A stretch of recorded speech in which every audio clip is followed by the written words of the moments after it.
السلام علیکم ورحمۃ اللہ وبرکاتہ۔ محترم دوستو، بزرگ اور محترم خواتین، آپ کو یہ جان کر خوشی ہوگی کہ آج میں آپ کے سامنے موبائل کے آداب پیش کرنے لگا ہوں۔ جی ہاں، موبائل کے آداب۔ آج ہم لوگ موبائل استعمال کرتے ہیں، لیکن اس کے صحیح آداب معلوم نہ ہونے کی وجہ سے بڑے نقصانات کا سبب بنتا ہے۔ اسی لیے مولانا الیاس گھمن صاحب دامت برکاتہم، انہوں نے اپنی کتاب میں موبائل اور فون کے آداب تحریر فرمایا ہے، لہٰذا اسے آپ سنیں اور اس پر عمل کرنے کی کوشش کریں۔ اگر مولانا کی باتوں پر عمل کریں گے تو ہمارا وقت بھی بچ جائے گا اور فون کا استعمال بھی ہو جائے گا۔ تو چلیے موبائل اور فون کے آداب شروع کرتے ہیں۔ ٹیلی فون اور موبائل کے آداب۔ نمبر 1، فون کرنے سے پہلے وقت دیکھ لے کہ نماز کا وقت تو نہیں۔ اگر نماز کا وقت ہو تو اس وقت کال نہ کریں، بلکہ کسی دوسرے وقت کال کریں۔ نمبر 2، بات شروع کرنے سے پہلے السلام علیکم ورحمۃ اللہ وبرکاتہ کہیں۔ نمبر 3، اگر پہلے سے تعارف نہ ہو تو فون کرنے والا پہلے اپنا تعارف کروائے، یعنی اپنی پہچان کروائے کہ میں فلاں شخص ہوں اور فلاں جگہ سے بات کر رہا ہوں۔ نمبر 4، جس کو فون کیا ہے اس کے آرام اور مصروفیت کے اوقات کا خیال رکھیں۔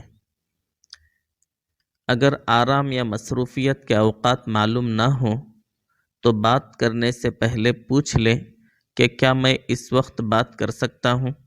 اس میں مولانا یہ فرما رہے ہیں کہ کوئی شخص بزی وغیرہ ہے یا کسی کام میں مشغول ہے یا آرام کر رہے ہیں تو ان کے آرام کا خیال رکھتے ہوئے ان سے پہلے ہی پوچھ لیا جائے کہ آپ بزی ہیں یا آپ کے پاس وقت ہے، یہ پوچھ کر ان کو کال کریں۔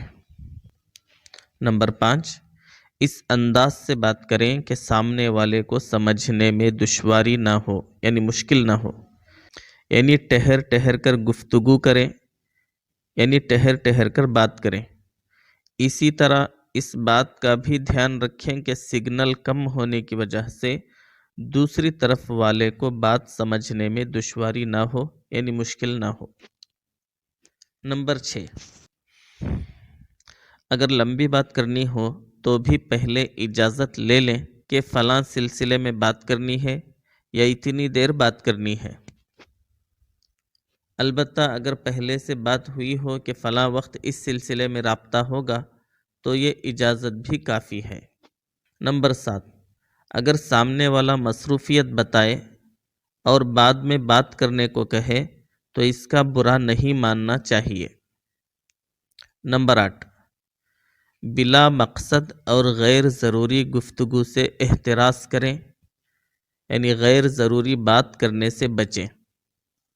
نمبر 9، گفتگو میں نرم اور شائستہ لہجہ اختیار کریں، یعنی بات چیت کرنے میں نرم لہجہ اختیار کرنا چاہیے۔ نمبر 10، اگر سامنے والا لمبی بات کر رہا ہو تو سننے والے کو وقفہ وقفے سے اپنی موجودگی کا احساس دلاتے رہنا چاہیے، مثلاً جی ہاں وغیرہ الفاظ کے ساتھ، تاکہ اس کو تشویش نہ ہو کہ کہیں لائن تو نہیں کٹ گئی یا آپ اس کی بات توجہ سے نہیں سن رہے، تو لہٰذا بات کے درمیان کچھ آواز وغیرہ کرنا چاہیے۔ نمبر 11، مسجد میں موبائل پر دنیاوی باتیں کرنا مسجد کے ادب کے خلاف ہے، اس سے احتراز کرنا چاہیے، یعنی بچنا چاہیے۔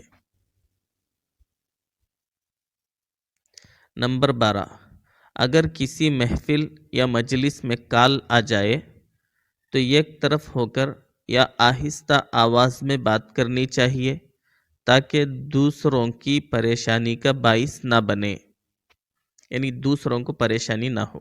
نمبر 13، مسجد میں داخل ہوتے ہی موبائل بند کر دیں یا بالکل خاموش کر دیں، یعنی سائلنٹ کر دیں۔ نمبر 14، اگر کوئی شخص غلطی سے موبائل بند نہ کر سکے اور جماعت کے دوران گھنٹی بجنے لگے تو جیب میں ہاتھ ڈال کر آواز بند کر دینی چاہیے۔ لیکن اگر کوئی شخص ایسا نہ کر سکے تو نماز ختم ہونے کے بعد اس کو پیار سے سمجھا دینا چاہیے۔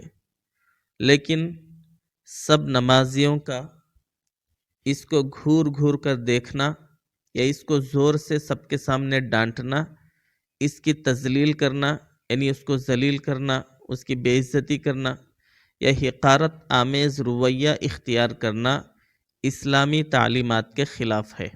بہتر یہ ہے کہ امام صاحب ایک عمومی نصیحت فرما دیں تاکہ اور لوگوں کو بھی یاد دہانی ہو جائے۔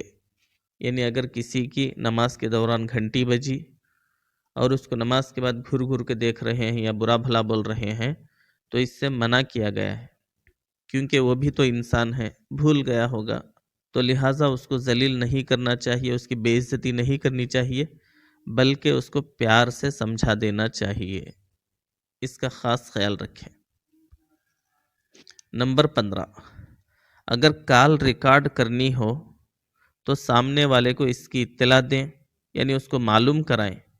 دوسرے کی اجازت کے بغیر کال ریکارڈ کرنا جائز نہیں ہے۔ دوسرے کی اجازت کے بغیر کال ریکارڈ کرنا جائز نہیں ہے۔ اگر کر رہے ہیں تو سامنے والے کو بتا دیں۔ نمبر 16، اگر بات کرتے ہوئے اسپیکر آن کیا تاکہ پاس والا شخص بھی گفتگو سن لے، یعنی بات چیت سن لے، تو ایسی صورت میں دوسری طرف لائن پر موجود شخص کو بتا دینا چاہیے کہ اسپیکر آن ہے اور فلاں بھی آپ کی بات سن رہا ہے، تاکہ وہ محتاط ہو کر یعنی احتیاط کے ساتھ بات چیت کرے، گفتگو کرے اور ایسی بات نہ کرے جو اس تیسرے شخص سے چھپانے والی ہو۔ بعض مرتبہ دوست آپس میں اس بات کا خیال نہیں رکھتے یا جان بوجھ کر ایسا کرتے ہیں جس کی وجہ سے دو افراد کے درمیان غلط فہمیاں پیدا ہو جاتی ہیں۔ اس کا بھی خاص خیال رکھیں۔ اگر لاؤڈ سپیکر آن کرنا ہے تو اگر کوئی پاس میں ہے تو بتا دیں کہ لاؤڈ سپیکر آن ہے، آپ جو ہے احتیاط سے بات کریں، تو وہ احتیاط سے بات کریں گے، ورنہ وہ احتیاط نہیں برتیں گے جس کی وجہ سے دلوں میں نفرت پیدا ہو جائے گی، لہٰذا اس کا بھی خیال رکھیں۔ نمبر 17، کانفرنس کال میں بھی انہی امور کا خیال رکھنا چاہیے۔ کانفرنس کال میں بھی انہی امور کا خیال رکھنا چاہیے۔ نمبر 18، موبائل میں گانے والی رنگ ٹون لگانا جائز نہیں، اور اگر خدا نہ خواستہ مسجد میں گانے والی ٹون بج اٹھی تو اس میں کئی گناہوں کا وبال سر پر آ جاتا ہے۔ نمبر 18، موبائل میں گانے والی رنگ ٹون لگانا جائز نہیں، اور اگر خدا نہ خواستہ مسجد میں گانے والی ٹون بج اٹھی تو اس میں کئی گناہوں کا وبال سر پر آ جاتا ہے۔ مثلاً خود گانا سننے کا گناہ، دوسروں کو گانا سنانے کا گناہ، مسجد کی بے حرمتی کا گناہ، دوسروں کی نماز خراب کرنے کا گناہ وغیرہ۔ نمبر 19، گھنٹی کے طور پر قرآن کی آیت لگانا منع ہے، یعنی رنگ ٹون کے اوپر قرآن کی آیت لگانا منع ہے، کیونکہ اس میں قرآنی آیت کو کال آنے کی اطلاع کے طور پر استعمال کرنا لازم آئے گا، جو کہ جائز نہیں ہے۔ اسی طرح اگر قرآن کی آیت کو لگانے سے مقصود تلاوت سننا یا نصیحت حاصل کرنا ہے تو بھی اس میں بے ادبی کا اندیشہ ہے، کیونکہ بعض دفعہ موبائل ایسی جگہ ہوتا ہے جہاں تلاوت یعنی قرآن کا پڑھنا مناسب نہیں ہوتی۔ اسی طرح بعض دفعہ آیت درمیان میں سے کٹ جاتی ہے۔ نمبر 20، نعت مبارک کو بھی گھنٹی کے طور پر لگانا مناسب نہیں، یعنی نعت کو بھی رنگ ٹون کے طور پر استعمال کرنا مناسب نہیں ہے۔ نمبر 21، اگر ایس ایم ایس میں قرآنی آیت لکھنی ہو تو صرف عربی میں لکھنی چاہیے، کسی اور رسم الخط میں قرآنی آیات لکھنا جائز نہیں۔ البتہ اس کا ترجمہ انگریزی، اردو یا رومن اردو یا کسی اور زبان میں لکھ سکتے ہیں۔ نمبر 22، احادیث کے الفاظ بھی عربی رسم الخط کے بغیر نہیں لکھنے چاہیے، کیونکہ اس میں غلط پڑھے جانے کا امکان ہے۔ بہتر یہ ہے کہ حدیث کا مفہوم لکھ دیا جائے۔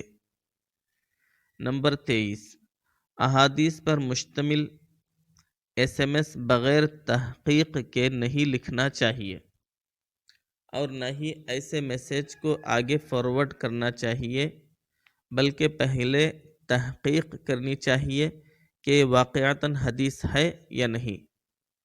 یعنی کوئی میسیج وغیرہ واٹس ایپ پہ، اسی طرح سے ایس ایم ایس پہ کوئی چیز آ گئی اور اس کی تحقیق، اس کی معلومات ہم نے نہیں کی، یہ صحیح حدیث ہے یا غلط ہے، اگر ہمیں معلومات نہیں ہے تو اس کو آگے نہیں بھیجنا چاہیے، بلکہ احتیاط برتنی چاہیے۔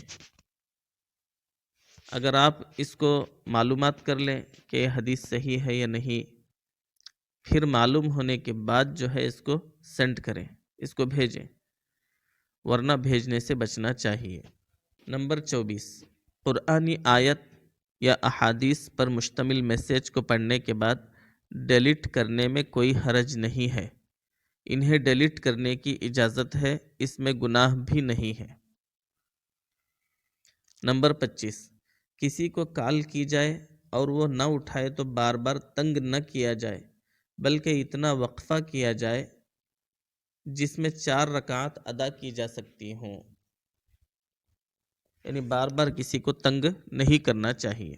نمبر 26، موبائل فون پر قرآن مجید کھلا ہو تو اسکرین کو چھونے کے لیے وضو کر لیا جائے۔ موبائل فون پر قرآن اگر پڑھ رہے ہیں تو اسکرین کو چھونے کے لیے وضو کر لیا جائے۔ تو محترم دوستو بزرگوں، ابھی آپ نے موبائل اور فون کے آداب سنے ہیں، لہٰذا اس پر عمل کریں اور یہ ویڈیو کو دوسروں تک بھی شیئر کریں تاکہ ان کو بھی موبائل کا صحیح استعمال آ جائے۔ تو چلیے آج کے لیے بس اتنا ہی۔ دعا کریں کہ اللہ تعالیٰ ہمیں عمل کی توفیق عطا فرمائے۔ السلام علیکم ورحمۃ اللہ وبرکاتہ۔